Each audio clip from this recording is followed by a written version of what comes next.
But on Saturday, this very English corner of South London indulged in a Russian revolution. Danger here. And Yuran has scored.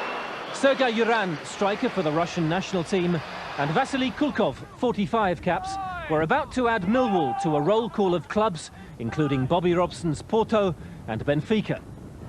I think they'll be all right over here. They'll get treated well, won't they? And they'll put a good places to live and everything over here. They'd be like royalty, wouldn't they? It took Millwall 4 weeks of top-secret negotiations to pull off the deal and persuade Yuran and Kulkov that instead of leading Spartak Moscow into the last 8 of the European Cup, they should go on loan to the New Den and take the money. Millwall are already cashing in, and in the car park there was the remarkable sight of a genuine Russian with his very own black market. These are Spartak Moscow badges? Yeah. For how much? For £1.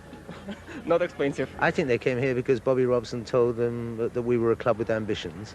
And very early in the negotiations, right at the beginning, we brought them down to show them the stadium. I mean, no disrespect to the old Den. I think it'd been very difficult to get anybody to come to the old ground, but I think they were quite impressed, and we looked after them and were persistent. And some of the £10,000 a week being invested in Yuran and Kulkov was paid back on Saturday. Millwall's biggest crowd this season, 14,000, double what they would have expected a few days earlier, turned up. Many of them convinced Millwall were once again favourites for promotion.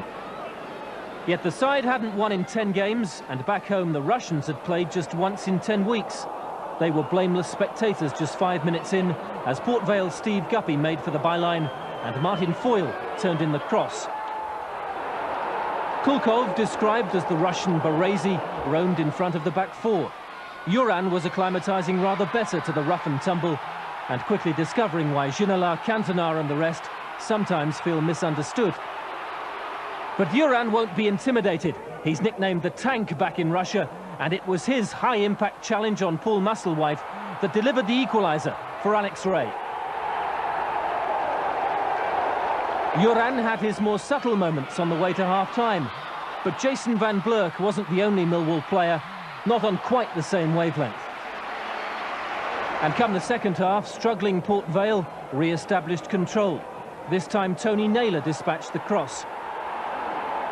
It was the last instalment in Kulkov's afternoon. He's clearly not match fit, but within 30 seconds his compatriot appeared to have created another equaliser for Ray, but the referee said no penalty. And surrounded by players seriously short of confidence, Yuran's afternoon ended in frustrated disappointment. Port Vale had done what Blackburn Rovers couldn't. They'd stopped the Russian advance. I thought Vasily Kulkov looks a very, very good pass. He's very good on the ball, there's no question, his quality about that. I thought the other fellow up front played very well, Sергei Yuran. He looks quality, has it into him, he looks to try and turn and slot people in. He had a great challenge on the keeper for the goal. I mean, he shows that he'll put himself around. I think there's the two very good players, and they'll be assets for the club. Obviously settled to a central defensive role, having previously played all his matches at left back. Here's Yuran, great chance for the Russian, and there is his first goal in English football.